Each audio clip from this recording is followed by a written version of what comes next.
subscribe.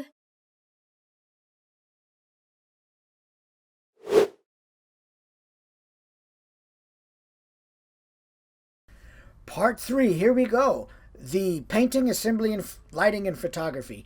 Here I spray painted that piece of foam board, and I'm just going through with a whitewash, a light watered down white paint, and I'm sponging it all over the surface of the area. When I paint like this, or when you paint like this and you do it with a sponge, you want to start with your dark underneath, and then you want to go lighter. And let that dark show through. Here's what it looked like after I finished adding my browns and sponging in my silvers and greens and browns and oranges and things like that.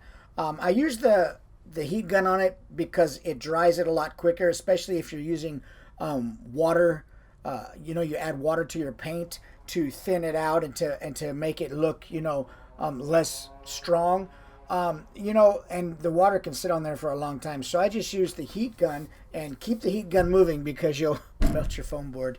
Here we're using a Proxxon hot, foam wire cutter. And what I want to do is I want to create my signage right here. I'm just going to measure out a little 4-inch piece. And I'm going to, and think of it as like a table saw, but for foam, but with a hot wire and no blade. No circular saw blade. Anyway, okay, that really helped. We're going to run the piece of foam through here. It's going to be a 4-inch wide piece. And then what I'm going to do is I'm going to cut that piece, in 4 inches also. So we'll have like a 4x4 section of foam. Then I'm going to turn it up on its end and I'm going to slice it like a piece of cheese. See, I want a thin piece like that. That's going to be the backing of my signs. When I cut those pieces of paper out and I adhere them to the foam, instead of just sticking pieces of paper right onto my, diorama modular wall piece, it looks kind of goofy if you just put paper on there. So I like something a little more rigid, and that's what I'm doing here. So I'm going to cut out some of these signs like I did before, just with my X-Acto knife. I'm going to cut them right up to the edges, and then, I will put them on the foam board with some glue, and that's, like I say, it just makes a better, thicker, more, looks like it has more depth to it. It's how a sign would be. It wouldn't be, really super thin right on the wall. So anyway, and here, like I say, I brush the glue very lightly. You should put this on a piece of, cardboard or a plate. But like I say, sometimes I'm just not that organized. But I brush it on here and and then I paint the edge of the foam board. After I'm done, I paint it silver or black or whatever you want, just so that if I take pictures at an angle on the diorama, that you don't see pink foam board on the sides of these signs. There is some color to it, and there's no foam showing. And so that's why I paint the sides of it.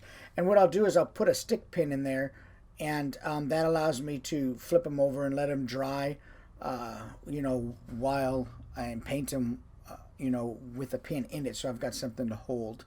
It's just another way for me to help keep glue and paint off my hands, and a cool way to dry and stuff like that. And I'll go through. Now, I made more signs here than I used on this particular piece. I cut enough signs that I thought that I liked all, that I might use all of them, but there were too many, and so I just decided on kind of narrowing it down to no smoking, beware of chickens, and radiation. So I really liked the phone booth idea and the payphone inside signage, but I didn't go with it in the end. But I do have the signs to use next time. Here, that base that you saw, that's really, like I said, I spray painted that also. And, you can spray paint, just be careful, do it in light coats and do it far away. So I'm going to paint, I'm going to put my signs on. Now I'm kind of going back and forth to see which ones I want to use. I really like the phone one, but at the end, I just decided not to go with the phone sign, and I went with the 3 I told you. Now that base right there, that is spray painted. I put a square mat down. I spray painted it black, and then I put a square mat down. Well, first let me back up. I spray painted it white. Then I put black, I put a rubber square pot holder on top, and then I painted the rest of the board black so that I was left with a white piece. And then I sponged watered down gray wash black paint over it to make it look like there were some tire marks and streaks and sort of industrially like kind of paint job. So here I'm taking a 9-volt battery and I'm wiring it to an LED light, a single 12-volt LED light that I bought at Fry's. I'm going to put a green gel in here. One of the tricky ways that I had to come up with an idea of how I wanted to light the inside of this barrel was just, I wanted it to be green glowing inside. I knew this shot had to have that, and so obviously the barrel is small. I can't fit a light in there. Christmas lights wouldn't work, so I figured I'd just create something, like I am here. And for $5, I made a portable light that I can use over and over and over again, making it any color I want and putting it into small areas if I need to. So, it's not hard. You just get a battery and a light, and, you hook the wires up, and if the light turns on, you got it right. If the battery gets hot, you need to change the wiring. So anyway, that's kind of how I do it. Anyway, we're gonna tape that green gel over the top because that way it doesn't move when I put it into the barrel. And once again, we're just going to put the leads on the anode and the cathode. We're going to put those on there, and I'm just going to tape them. Now, you could do this even more professional and add a little switch. There wasn't really a room for a switch in there on this one, so we're just going to leave the light on. It's not going to run the battery down. It's an LED. It's 12 volts. It's a 9-volt battery. It's not drawn, too much power. That thing will stay on all dang night, and I don't have to worry about it, going out. So I just went ahead and left it on as a constant light source. Even when I wasn't shooting, I left it on. I wasn't worried about it getting hot. I wasn't worried about it draining the battery. And it produced a really cool effect, man. Look at that. I'm going to show you here in a minute, man. I like to just take my pieces sometimes and put them together and play with them as I'm doing the photography. Before I do the photography, it's just really fun. Helps my mind stay in that creative mode. Watch this. I'm going to turn the lights off here, and you're going to see the effect that green light has inside that drum. It's really cool, man. It's really radioactive-y kind of cartoony kind of feel. It's really cool. Look at that, man. And with that white lid, you see the green light. It illuminates from behind, and it illuminates the placard and the texture on the lid. It's just really cool, man. And this stuff isn't hard, guys. It's just a matter of, what do you want to do? What do you see in your mind for this photo? And how can you get there in real life? That's it. So I'm taking my cordless drill and carefully drilling a hole down into my styrofoam, making sure not to go at an angle so that I poke out the side of the styrofoam and ruin my wall. But I drill a small hole because I'm going to run another LED light and its wires up through there. Now this is something different too, guys. If you see my other toy photography videos, you know I use studio flashes and lumecubes and stuff like that. Here, my main lights are some LED lights that don't emit much power. They're bright, but they're not flashes. They're constant light sources. This one here, I ended up not liking how bright that was. I thought it would be brighter. So I'm like, nah, it's not going to give... I like the color, but it's not going to give the amount of light and separation I had in my mind behind Coraline on the wall. So I bought these little lights right here. And there's a pack of 5, but they're like $20. But I'm not going to show you, but I go, off screen and I solder them with the leads, and then I run them back up through that hole. Now look at the brightness of that light. And you'll see in the final images that these lights, that LED is really bright. And in order to control it, I wasn't able to show you this on the video, but in able to control the amount of light, what I did is I pulled the light further up into the hole to hide it more so that it wasn't so bright on the set, because those little lights were bright. But then, I wired them up and I taped them up and I put them on top up there with the pins like you see. And it just created a really cool little diorama set with a couple lights that I can use, with a long shutter speed, and just create some really, really cool effect, man. This stuff here, this little mossy stuff, I just bought it at Home Depot. It's like soil cover, and it pulls apart. It's moist and it pulls apart. And I just tucked a little bit between the bottom of the wall and the base of the ground, kind of smashed it in there like a little sandwich with lettuce poking out of the bread. And then it kind of gave the idea that moss was growing out in the cracks and stuff like that. And that's kind of what I was after.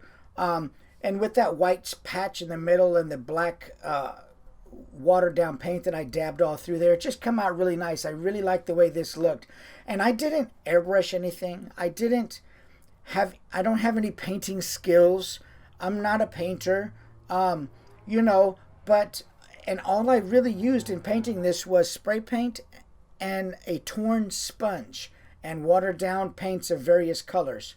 And that's it, man. I mean, you guys, you can tackle something like this and do it no problem, especially if I can do it, But here we're posing Coraline, and she's a top-heavy figure, so you really gotta. I put a pin behind her because she falls over really easily if you're not careful with posing her.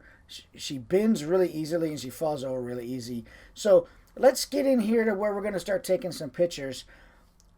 Now I focus stack these shots, and what that means is I take a picture first. If you can imagine the photo in different layers, some further away and some closer to you to the lens, and what you want to do, the camera can only focus on one layer at a time. So I focus on the eye. Then I'll focus on the cigarette because it's a little closer to the lens. Then I'll focus on the placard on the drums because it's a little closer to the lens, but it's further away from the eye, if that makes sense to you. So each shot I'll take 3 or 4 images stacked together, and then I will layer them in Photoshop just to get a sharp image of the main points that I want to emphasize in the photo. If you see some toy photography, the certain parts of it will be really sharp and other parts will be really super blurry, like they fall out of focus fast. That's not what I want for mine. I like it to be sharp through and through. And so at any rate, I've got the intervalometer there. It's I didn't use it as an intervalometer, though. I used it as just a remote shutter because I didn't want to bump the camera. When you're doing focus stacking, you don't want to touch the camera. Once it's set up and you got focus, you want to just be able to click the shutter without having to touch the camera. Here we got a lumecube, and I'm going to show you a cool trick with this. The light behind Coraline is throwing her face into darkness, so we're going to use the lumecube with a snoot, and I'm going to put my hand in front of it with my 2 fingers, kind of use my 2 fingers as a barn door. Watch this. No light, now there's light. No light, now there's light.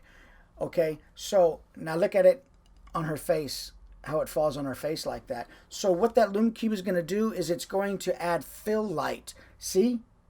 No light, now there's light. Okay, so that's what the lumecube is for in this process. You'll see my shutter clicking off on the diorama wall back there. You'll see the actual 10-second timer start counting down, and I'll have 2 seconds to paint with light on the barrels and on her face.